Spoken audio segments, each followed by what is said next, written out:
Katie Mae and Maggie Gray here for this week's children's sermon.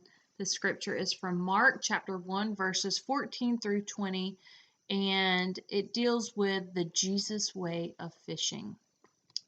So we have here some whipped cream. Some people like to put whipped cream on pie, milkshakes, hot chocolate, French toast, Jello, all of which sound fantastic to have whipped cream on or with.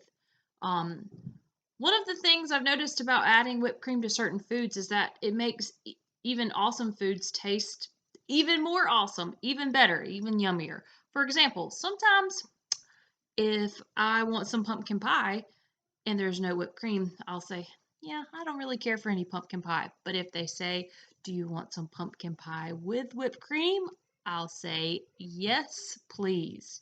What do you think? Are there certain foods that you want to eat even more because it has whipped cream on it? Probably so. In today's scripture story, we hear that Jesus sees Peter, Andrew, James, and John fishing. They were fishing because that was their job. That's what they did to help their family.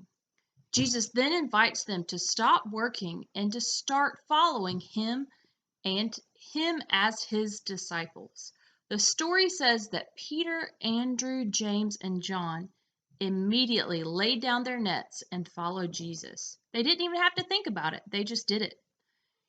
In case you might be wondering why they were so quick to follow Jesus, I think this can help us think about why.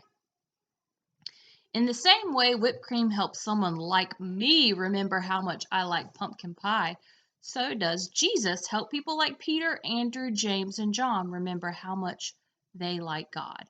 Jesus was really good at helping people see God's awesomeness.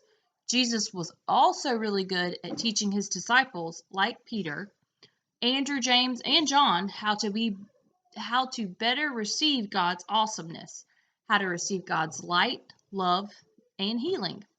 And as the disciples learned to receive God's awesomeness, then they also learned how to share God's awesomeness with others, which in turn helped those people remember God's awesomeness.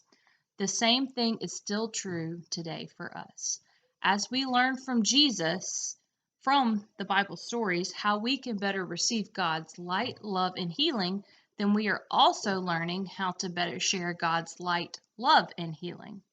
And when we share God's light, love, and healing, then we are helping others see and know God's awesomeness, just like Jesus did. That's the good news for today.